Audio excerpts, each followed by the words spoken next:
Ce qui en Amérique, la chambre des prophètes était comme étant une institution. Moi, je ne demande pas, parce que ça va donner, je dois reconnaître que c'est une nation prophétique, va donner les belé na banabat. Mais moi, je vais exposer Babylone.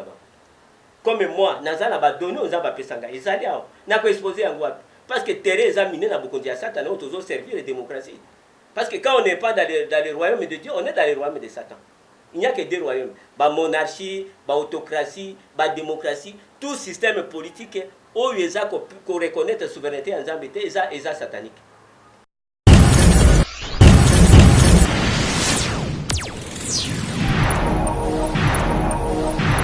mingi na bino banso ba bozuli ba kuya kolanda biso kolandisa mamaka oyo tokolobela na ntina ya mboka na biso Kongo ya Kimbangu, Kongo ya Kipapita lelo ba imboka bakobenga yango Kongo ya Félix Tshilombo Tshisekedi, Kongo na yo, Kongo ya nga, Kongo ya biso banso. Yo na liye songa makasi ya koyamba moko ya basali ya Nzambe bakobenga na kombo ya prophète André Odiko, azali bongo visionnaire ya délivrance ya Congo to pe bokangola ya Congo wana ya libongo message na ye o tata Nzambe ya pesi to ko ba kosona ye kolandisama na bapel na bino boko benga biso partout na mikili ya poto boko benga biso Europe, Asie, Amérique, Océanie lo to zuli ba kosona ye mutu boli. Merci beaucoup. Nzamba so lokumu. Wa sali ngolo te nazala. Omona ngai itandu nyonso kokolanda ngai nazali moko ya bantoma okola eliseki nga alobi kende kofungola bandeko na yo miso abengaki ngai na mboka Angola na ekolo Angola na mboka Saulino ville moko babengi Saulino nde Nzambe abengi makambo na Nzambe ngai nayebaki yango te nayebaki ke Nzambe azali abali kosambela ndenge bato nyonso basambela mais arrivé un moment Nzambe aye kovisite ngai ko visiter ngai ko lobila alobi na mission okende kofungola bandeko na yo miso donc miso wana ngana bale ko kanisa que ce sont des miso avec aveuglement physique automona alors que aveuglement spirituel ezali aveuglement spirituel akoyoka na langage ya Nzambe ezali ignorance. Ce qui nous tient captifs aujourd'hui c'est l'ignorance parce qu'ignorance c'est ça makambo ebele oyo langage politique yaki et religion.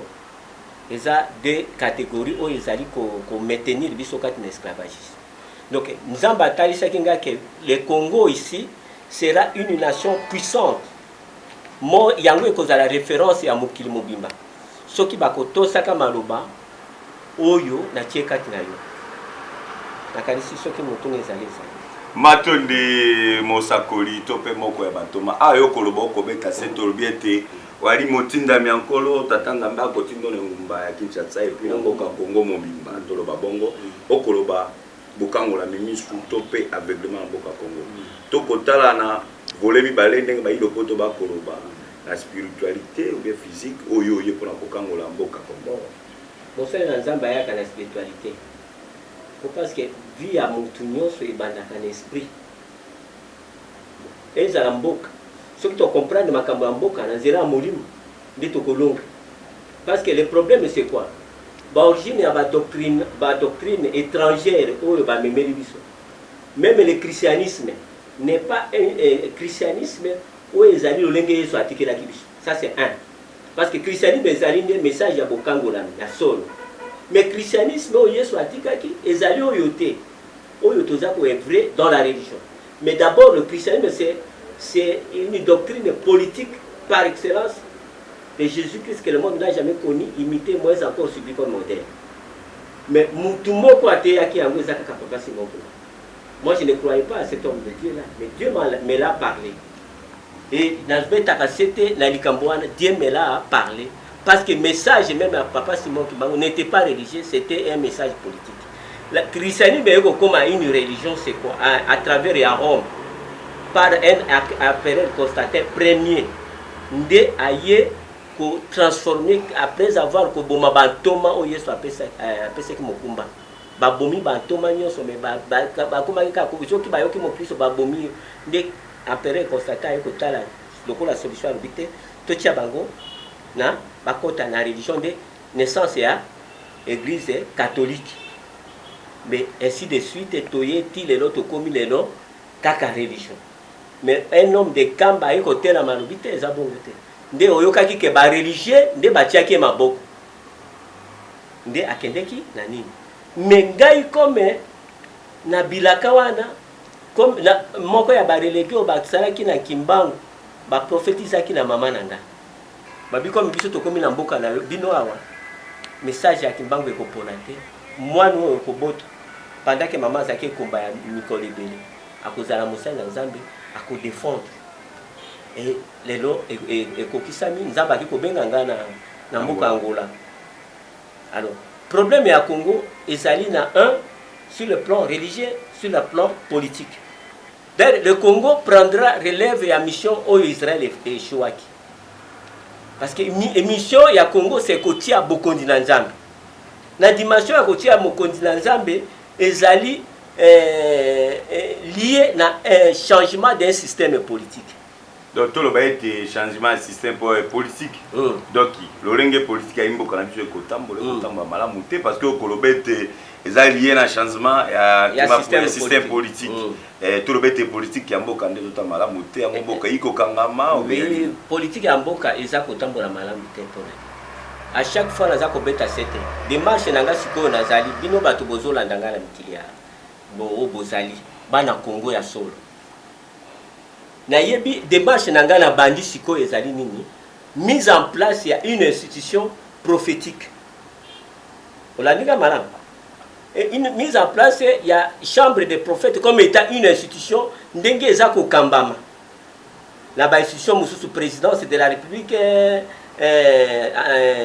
prématuré, Sénat, ainsi de suite. Mais si on a mise en place, le point de départ, c'est la mise en place de la chambre prophétique comme étant une institution. D'ailleurs, Nzamba Salingolo, il au moins, il va reconnaître l'autorité, il va reconnaître le pouvoir, il va reconnaître la souveraineté dans la Constitution. Dans son article 74, d'abord, président de la République, son accession, Mokonzi Mboka, Oyo Tozana et le papa Félix Tshilombo, Tshisekedi Tshilombo. Après, tu as serment serment qui lié. Je prête serment devant qui? Devant Dieu. Devant Dieu et devant le peuple. Le peuple est représenté devant la nation. Alors, la nation, c'est le peuple qui est représenté par ces institutions que nous avions citées de la présidence et ainsi de suite. C'est ça qu'on comprend. C'est pourquoi même les intellectuels congolais sont emballés dans cette ignorance. Parce qu'un prophète, c'est quelqu'un qui sonde de tout, même les profondeurs de Dieu. Vous avez compris? Yango Nzambarubi traiter dans le problème de la Constitution. Comment des institutions qui représentent Dieu, les hommes sont là, qui est le peuple. Mais ils m'ont reconnu, sans pour autant avoir une des institutions qui représente Dieu, ni institution consultative ou respective, alors que va reconnaître l'autorité en Zambie. C'est point de départ de Nabiso Angwa. Mais ce qui m'a conduit en Boka, parce qu'il dit que Naye ko bâtir un Congo nouveau. Un Congo nouveau, il devait maintenant écouter Dieu. Parce que tout ce qui s'est fait, ça émane de l'Occident. C'est pourquoi tout ce qu'on fait, on va recourir. Il faut qu'on ait la France, il faut qu'on ait la Nine. Alors que la Bible dit l'élévation ne viendra ni de l'Orient ni de l'Occident. Dieu nous a donné des prophètes qui bazo kozwa oyo ba donné céleste pour na ko matérialiser en assez. Est-ce que ba prophète baza na place? Et donc qui toka ta malobate moko ya bantoma c'est que pour ça na réalité beaucoup belambela ba imboka papa Tshilombo Félix et puis na ba konjoso ba kotamba na zinga ba reconnaître pe bino ba prophète on doit soit nommé soit ba pesa bino poste moko na kati ya bokonzi mboka na biso biso institution na biso ekosangana na peuple te biso toujours défendre des souverainetés en Nzambe pe ko talisa po Nzamba ko kitate Olandi yango bien Nzambe il utilise à utiliser à chaque fois ne les connaît les mutu ou bien catégorie à battre pour na bokango na minekolo parce que nous sommes une nation prophétique à ce temps ici na ko l'accepter ba calendrier prophétique parce que eloko eza munene na ko kozwa chaîne o mobimba ko décortiquer eloko moko pour être ba congolais ba l'équiper na bonne œuvre ba yeba bon Nzambe parce que Nzambe batatona kaete Nzambe basali la na tantonnement Nzambe soka apesi un message donc transmettre ce que bato bayambi yango bazui bamoni bolamu ya nzambe soki babwakisi yango nzambe atourne boko parce que nzambe asalaka nzambe akokita lisusu te mais il a toujours ses serviteurs qu'il envoie à chaque étape na ngonga nyonso mpona koaccomplir volonté na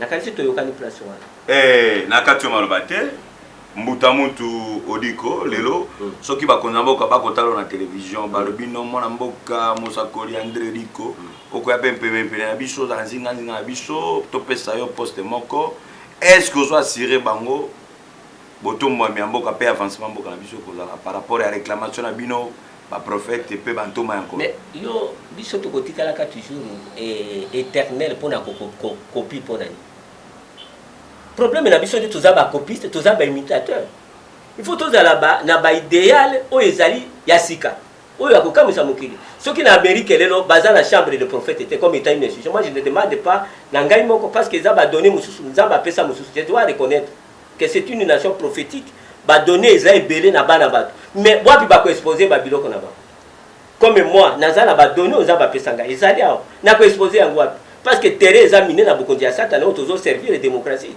Parce que quand on n'est pas dans le royaume de Dieu, on est dans le royaume de Satan. Il n'y a que deux royaumes. La monarchie, la autocratie, la démocratie, tout système politique où il y a qu'on reconnaît la souveraineté en Zambie, c'est satanique. Le mot Satan vient de l'opposant, celui qui engage l'opposition avec Dieu. Quand tu ne fais pas la volonté de Dieu, tu es Satan. Alors, les hommes qui disent, c'est ça Satan. Mais Nzambe botomba na Congo, et Nzambe moko aligazwa, makambu na Congo na maboko. Après sa science ya sika, babakambo ya sika, tous ces vies-là que nous vivons les États-Unis, na Congo, de part et d'autre, koyenga maïbi que nous savons, nous sommes une nation prophétique. Avant moi, je fandi kaka. Bino bato bozali banda, bosunga, pour être tout le monde à bolam, kimbango sakola ki, basakoli, yeso pas sakola ki pour na mboka Congo. Ça na kati na Bible.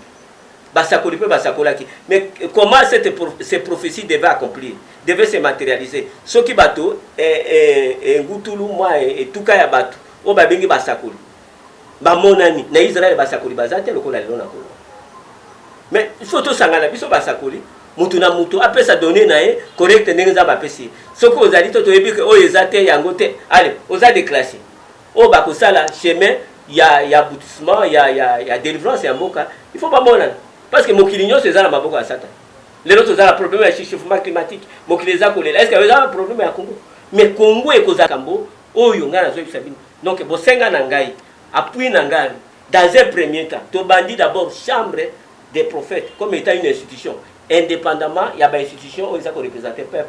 Où ils ont une institution consultative, où ils ont une Nzambe, que Basakoli, Nzambe dans le domaine tel, au lobby même au Mokondiambok, à côté de la Bible, parce que la Bible dit confiez-vous à Dieu, vous serez enfermé, à ses prophètes, vous réussirez. Mais bon Dieu, le prophète est à côté.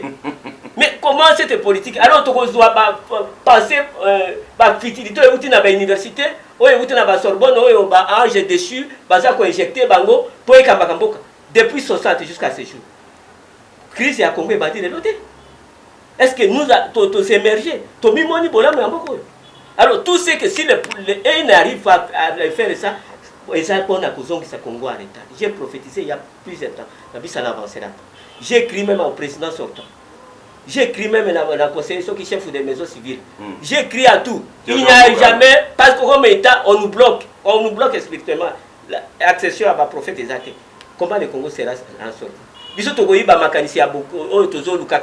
Ça n'avancera jamais dans ce pays. Même le Bango Bakotika n'a pas. Parce que Bolam na Congo, Bolam ya mokili mobimbe ko buta na Congo.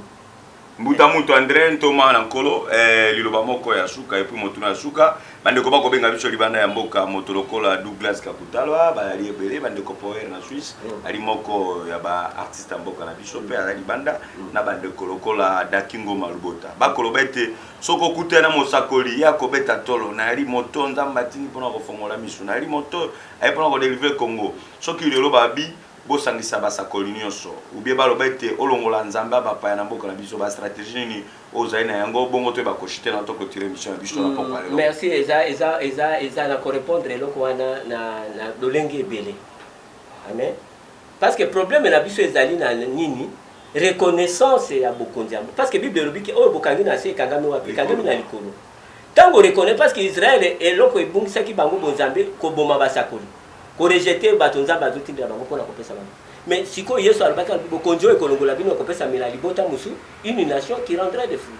Cette nation c'est la République démocratique du Congo. Toza kokende nde tokende na politique actuelle na mokonzi ya mboka actuelle a faciliter tâche wana po amona bolamu po ete gloire na Nzambe ekende apa yango nde mokonzi akozwa gloire parce que soki mboka ebongi ekozala charge te mais soki échoué parce que ça n'avancera pas biloko wana bazotongaka wana batongeli biso combien ça avance même kabilo azokende atongi est-ce que mboka ezali ça avance ezobonga alors bon memela biso tolembi makanisi ya bapaya oyo eloko tozangaki nde moyen ya koconserver pensée ya kozanga kokoma mais biso tozali futur nakolakisa bamakambo que je vais défendre même ma thèse nakomona ntina ya kotanga université te parce que oyo asalaki université azalaki na université te azwaki makanisi wana wapi bongo biso bato nzambe aza kotinda nzambe akoki kotia biloko moko kati na biso te yango wana nde nayebi ke bapotentialité émission eza mokuse makambo ezali obanda koleka semaine nyonso oza na bémission mibale bozape te bozala toujours wana mosakola obanda koleka chaque semaine akosala manaka mibale lelo ezalaki kaka bosenga na bino ndenge bobengaki yango tolobaki to ya mbaye ya mekepe kolo yango nde makambo ezali ebele tokoyeba esika nini tobungaki nini eza kokanga biso mais moment wana nde bakongole bakotelema mpo bakomona vrai lamuka vrai réveil ya Congo Kimbangu azelaki parce que quand il y a une réveil tokokende jusqu'au bout ti ba promesse wana kokokisama tokomona gloire na Nzambe tokomona ba savoir ya sika tokomona ba makambo mosusu parce que technologie oyo mingi euti na ba ange dessus oyo Nzambe abengalaki na lola parce que conséquence eloko nyonso ezali eza na ba conséquence na mais eloko Nzambe epesa ba conséquence te alors yango ekobanda na mboka ko Congo opesa biso opportunité wana bozamba na Congo bolingi Congo mais mission ya boyele ko soutenir ngaso na zoleka parce que nalingi au moins ata chaîne yango esalema baya na ba multitude de questions na ko spécial exposé ndenge bapaya basala ka sala exposé conférence na ye titi bozala mituna bo poser tolekia étape oyo tokoti na leso bokomona ke oui tala likambo oyo esengeli esalema yango. Prophète André, lelo tolukaki to sola po to annoncer bon que ozali na bisolongo okobanda kolekande na bi mana kami bale na poso moko mana ke bale na poso moko mais na lukaki opesa bango numéro na yo bai na posa ko sunga yo po parce que mana ka boye eza fati ko sunga Congo ali moko aye pona ko fongola miso bai congolais Congo balongole lamba utakala to kolele te yo bala tsa Congo lamba Congo Kimbangu ba connecter Congo na mboka ba pa ya pesa numéro na yo et puis moi mbote na batu balero misatu bakolanda libanda ya mboka bongo te baokamano pona mokola na pesika ba congolais nyonso mbote d'abord bana Congo o bozana souci ya mboka Congo nzela mosu tokobika te kaka nzela masakoli bomeka soki tokomona bolamu ya Congo te bolemba te na yebi ete bozana posa yango bozotinda ba émission ya boy ya kobikisa mboka na biso eza na maboko ya Nzambe ekobutaka élévation na biso ekobutaka na bapaya te.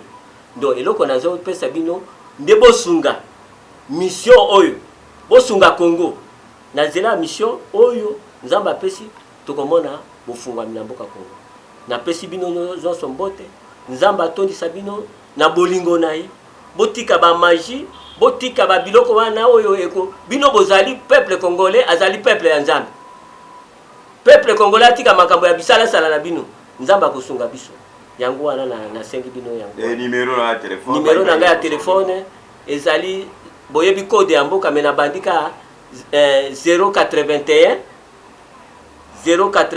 pardon to bandi na bandi 081 657 95 66 na bandeli 081 657 95 66 boyebi code ya mboka bobakisi na code ya mboka bokoyamba ngai soki oza na likambo ya kolobela ngai kolo apambola yo bolamu na Yawe etalisa bi bokendeki kuna pamba te bokendeki kuna mpona koyeba oyo esengeli tosala mpona mboka na biso nayebi ke Nzambe akotia yo eloko moko yo moto ozolanda ngai soki oza maladi kaka ndenge nazoloba wana ozozwa lobiko soki oza na susi ya mboka oyo wese ekolo ya Nzambe oyo Nzambe alingi atia bolamu na ye nazala makambo ebele mais ngongeza moke tika ete kolo apambola biso nyonso bana Congo mokili mobimba pe apambola liloba na yo ebimi lelo na tongo na kombo na Yesu Kristo